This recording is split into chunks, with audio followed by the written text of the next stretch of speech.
یہ آپ کو ناظرین میرے لباس پر ہو سکتا ہے تعجب ہو رہا ہوگا، یہ تشریف لے آئے اور انہوں نے مجھے یہ لباس تحفے میں دیا، پہنا ہے، اور یہ ٹوپی بھی دی، اور میں نے ان کی دلجوئی کے لیے یہ پہن لی، آج بھی ان کی دلجوئی کے لیے یہ پہن کر آیا ہوں۔ اس بلند ٹوپی میں ان کا اپنے تصورات کہ وزیرستان جو کہ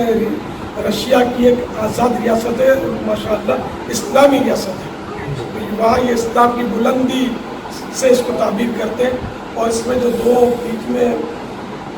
یہ حصے کٹ،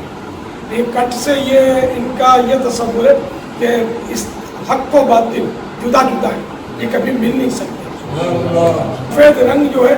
کہ یہ امن کی نشانی ہے، یعنی ہم لوگ پیسفل ہیں، چار کونے ہیں تو اس سے یہ تصور لیتے کہ ہم نے یہ خانہ کعبہ کی حیت اور کیفیت پر اس کو بنایا ہے، تو کالا رنگ بھی اس میں رکھا ہے۔ یہ بتا رہے ہیں کہ یہ جو ٹوپی ہے نا، یہ جو ہے یہ سب سے بڑا جو شیخ ہوتا ہے نا ان کے یہاں، شیخ الکبیر، یہ ان کے لیے یہ خاص انہوں نے وہاں کا یوں ٹوپی بڑی مبارک ہے، اس کی توجیہات نیک فالے اس میں بہت ہیں۔